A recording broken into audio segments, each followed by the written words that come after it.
So guys, tignan nyo dito. Itong bullish flag, usually mabubuo yan pag may fair value gap. So ano ba yung fair value gap? Ito yung mga order na hindi na fail sa pagtaas or sa pagbaba ng presyo. So kung titignan mo na itong tatlong candle na to. 1, 2, 3. So yung pinakataas may gap dyan. So titingnan natin saan yung fair value gap dyan. Ito yon.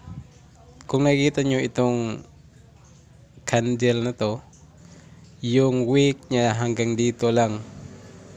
So hanggang dito lang yung wick niya. So ito namang taas, pinakataas na candle na blue, yung wick niya hanggang dito lang. So dito sa gitna, ito yung tinatawag na fair value gap. So nabubuo tong tinatawag natin na bullish flag. Kung bullish flag man to, if i-fail nyo yan, babalikan nyo yan, i-fail yung mga order na hindi na fail.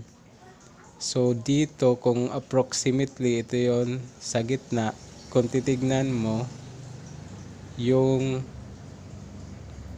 market is bumalik dyan sa gitna sa fair value gap. Ito yung tinatawag na fair value gap. So dito naman sa kabila, titignan sa previous na pinagdaanan niya, ito din may fair value gap din dito. Kung titignan mo, ayan, may fair value gap dyan. Binalikan din ng market dyan, di ba? Bumalik yung market sa fair value gap at tsaka siya bumulusok pataas. So probably 80% na scenario, ito din yung mangyayari dito. Depende lang yan kung may mga factor na maka-affect, siguro mga economics or something like buying, selling sa malaking institution. Halimbawa, may nag-withdraw ng malaking institution sa BTC or Bitcoin, sigurado yang bababa. Halimbawa, yung mga whales na tinatawag, pag nag-withdraw yan, sigurado yang bababa. Kasi malaking hawak nila na mga amount ng Bitcoin or crypto. Kaya maapektuhan talaga yung market. Kaya isa din yun, pagka mahina yung volume, huwag kayong magti-trade kasi baka pumasok yung malaking institution, magkaroon sila ng ilalaro nila kayo kasi nakikita nila yan kung saan yung stop loss.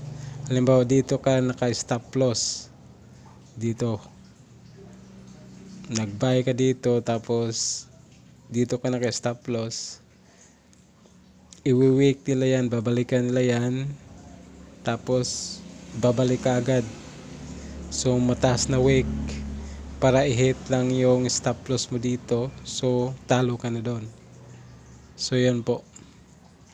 So again, yun ang fair value gap dito sa gitna.